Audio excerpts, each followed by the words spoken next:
कराची के इलाके site area में घर में फायरिंग से 2 भाई जाँ बहक और 3 अफराद जख्मी हो गए हैं। पुलिस ने मुल्जिमान की शनाख्त की तस्दीक कर दी है। मज़ीद जानते हैं डॉन न्यूज़ के नुमाइंदे मोहम्मद बिलाल से। जी बिलाल, पुलिस का वाक़े से मुताल्लिक क्या कहना है?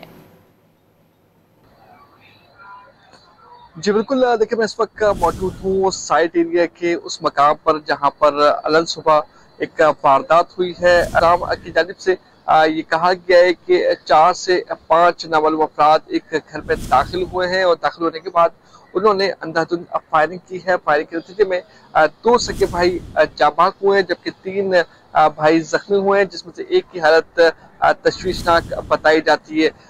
जो दोनों भाई जाँ बहक हुए हैं वो सरकारी मुलाजमीन हैं। इस हवाले से पुलिस की जानिब से कहा गया है कि मुख्तलिफ पहलुओं से तफ्तीश का अमल जारी है। इब्तदाई तौर पर जो बयानात थे जख्मियों के उनमें तजाद था। पहले इतला मिली थी कि भाइयों के दरमियान जो है वो लड़ाई हुई है और लड़ाई के दौरान ये फायरिंग का सिलसिला शुरू हुआ है, लेकिन उसके बाद जख्मियों की जानिब से ये बयान दिया गया कि 5 साढ़े 5 बजे करीब नामालूम अफराद घर में दाखिल हुए हैं, जिनकी जानिब से फायरिंग का अमल शुरू किया गया है। इस तमाम का सूरत हाल में पुलिस की जानिब से तहकीकात की जा रही है और जो जख्मी हैं उनके बयानात भी कलमबंद कर लिए गए और उसकी रोशनी में तफ्तीश का आगाज भी किया गया है।